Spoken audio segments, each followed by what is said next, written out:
Teman-teman, ini saya bawa sampel surat suara yang kemarin juga saya bawa ini ada 5 surat suara. Pertama, surat suara untuk Presiden Wakil Presiden. Kemudian ada surat suara DPR RI.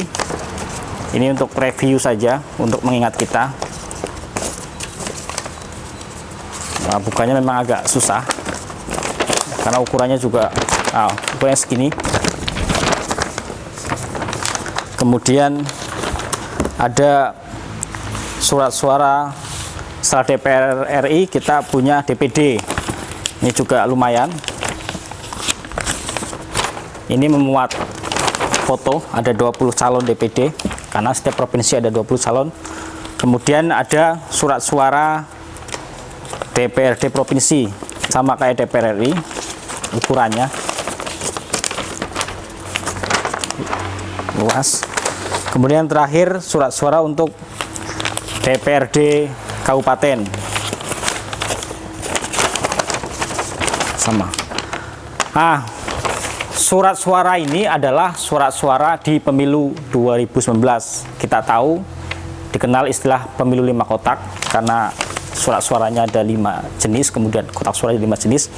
Hari ini kita akan bahas konten terkait isu terbaru mengenai surat suara ini. Jadi baru-baru ini KPRI sedang mengusulkan atau sedang mendesain agar surat suara yang 5 ini jenisnya di pemilu serentak nanti di 2024 itu tidak lagi sebanyak ini. Tapi paling banyak isu yang berkembang adalah maksimal 3. Jadi 3 jenis surat suara saja. Atau paling mungkin kalau memang bisa adalah 1 surat suara saja. Jadi 5 surat suara ini, Presiden, DPR RI, DPD, DPRD provinsi, dan DPRD kabupaten akan dijadikan 1 surat suara. Penyederhanaan surat suara ini tujuannya adalah pertama, untuk memudahkan pemilih.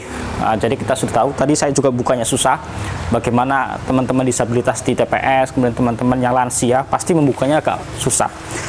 Dan menurut beberapa pegiat pemilu, bahwa desain 5 jenis surat suara ini adalah salah satunya berefek pada meningkatnya jumlah suara tidak sah di pemilu kemarin 2019. Karena biasanya di pemilu presiden itu banyak yang nyoblos, suaranya sah, tapi ketika masuk ke DPR RI dan DPD, terutama DPD ya, yang ini banyak banget suara yang tidak sah. Selain untuk memudahkan pemilih, desain atau penyederhanaan desain surat suara ini juga tujuannya adalah untuk memudahkan para penyelenggara pemilu. Jadi teman-teman KPPS lebih mudah dalam, misalkan gini, ini kan 5 jenis surat suara nih. Itu artinya ketua KPPS itu bertanda tangan. Kalau di TPS ada 300 orang, berarti 300 kali 5, berarti 1.500. Dalam satu hari itu artinya ketua KPPS bertanda tangan di 1.500 surat suara. Ini melelahkan.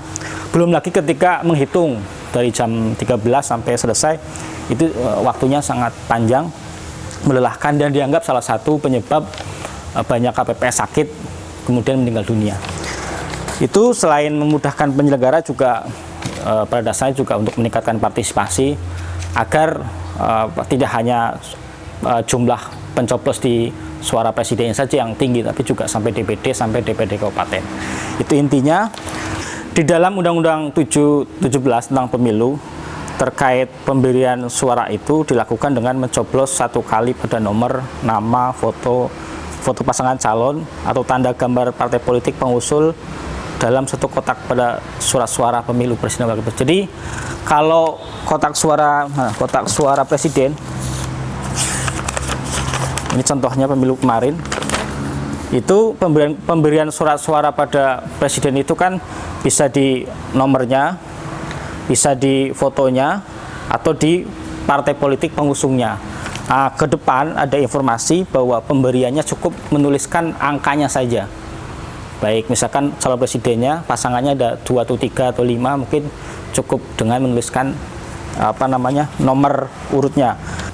Intinya KPRI sedang mendesain agar pemberian surat suara tidak lagi dicoblos, tapi cukup ditandai dengan menuliskan angka. Paling itu, nanti untuk lebih detailnya saya coba bahas atau bikin konten yang lebih detail terkait alternatif desain yang sedang digodok atau disiapkan oleh KPRI. Oke, terima kasih. Semoga informasi ini bermanfaat.